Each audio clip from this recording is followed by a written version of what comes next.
इसके बाद ये देखो, इसको हम और डिटेल में पढ़ते हैं क्योंकि यहाँ से क्वेश्चन आता है कि जो डॉक्ट्राइन लेप्सी है या फिर व्यापगत का जो सिद्धांत है वो किसके द्वारा दिया गया था, तो लॉर्ड डलहौजी के द्वारा दिया गया था।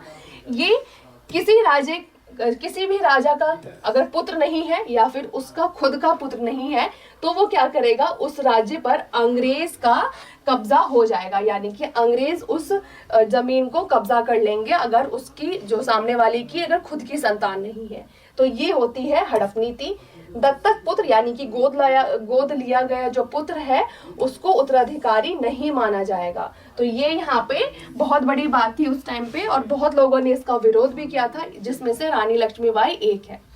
इसके बाद कंपनी के द्वारा अपने अधीनस्थ क्षेत्रों को ब्रिटिश साम्राज्य में मिलाने की नीति थी, यानी कि जितने भी कंपनी के क्षेत्र थे उसको ब्रिटिशर्स थे, जो ब्रिटिश सरकार थी वो चाहती थी कि हम जितनी भी हड़प नीति से जो हड़पी गई जो जमीन है उसको हम अपने अंडर में चाहते हैं, वो अपने अंडर में करना चाहते थे। तो इसके लिए जो व्यापगत का सिद्धांत है वो यही था कि कुछ ऐसा बहाना कर दो कि सामने वाला कुछ कर ना पाए, कुछ ऐसा रीजन दे दो कि उसको अपनी जमीन देनी पड़े और धीरे धीरे हम उनकी जमीन हड़प ले और हमारा जो साम्राज्य है उसमें और ज्यादा हम बढ़ोतरी करें। तो ये यहाँ पे ये सिद्धांत था।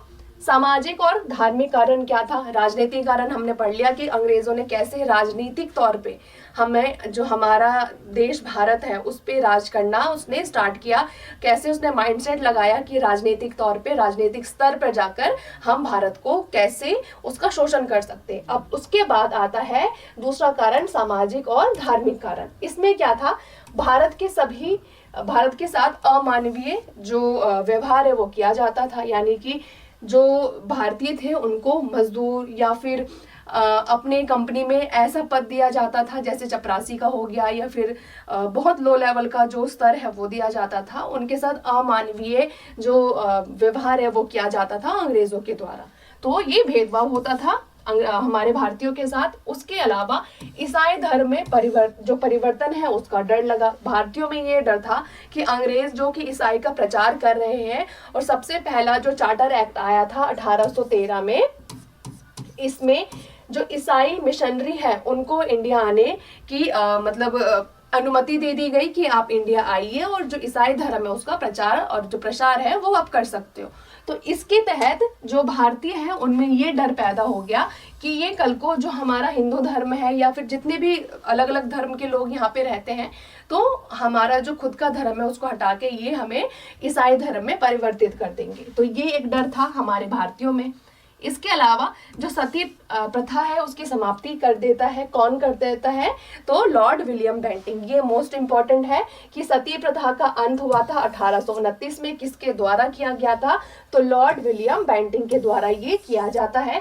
तो ये एक कारण था। वैसे तो ये सही चीज थी जो अंग्रेजों ने की थी, लेकिन ये कारण क्यों बने कि जो भारतीय वो चाहते थे, वो सोचते थे कि अंग्रेज हमारी जो निजी जो हमारा जो सांस्कृतिक जो चीजें हैं उसमें दखल अंदाजी कर रहे हैं, ये उनको इतना हक नहीं है।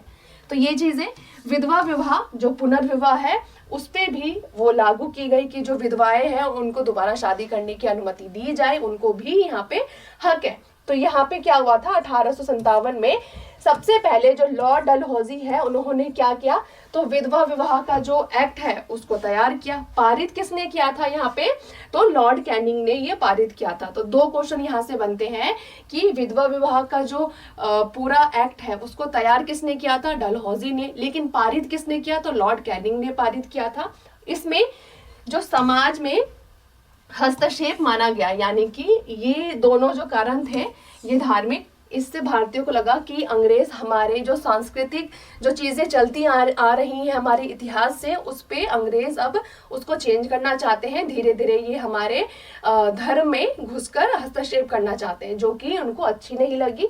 तो ये भी एक कारण बना था। इसके बाद जो पश्चिमी शिक्षा है, जो यानी कि वेस्टर्न जो एजुकेशन है, उसके खिलाफ थे। वो चाहते थे भारतीय कि हमें वेदों का ज्ञान होना चाहिए, संस्कृत का ज्ञान होना चाहिए, लेकिन अंग्रेज चाहते थे कि हम इनको ज़्यादा से ज़्यादा इंग्लिश सिखाएं और वेस्टर्न कल्चर है, वेस्टर्न एजुकेशन है, उसकी ओर लेके चले, ताकि कल को जो कंपनी का जो कंपनी में अगर नीड होगी कल को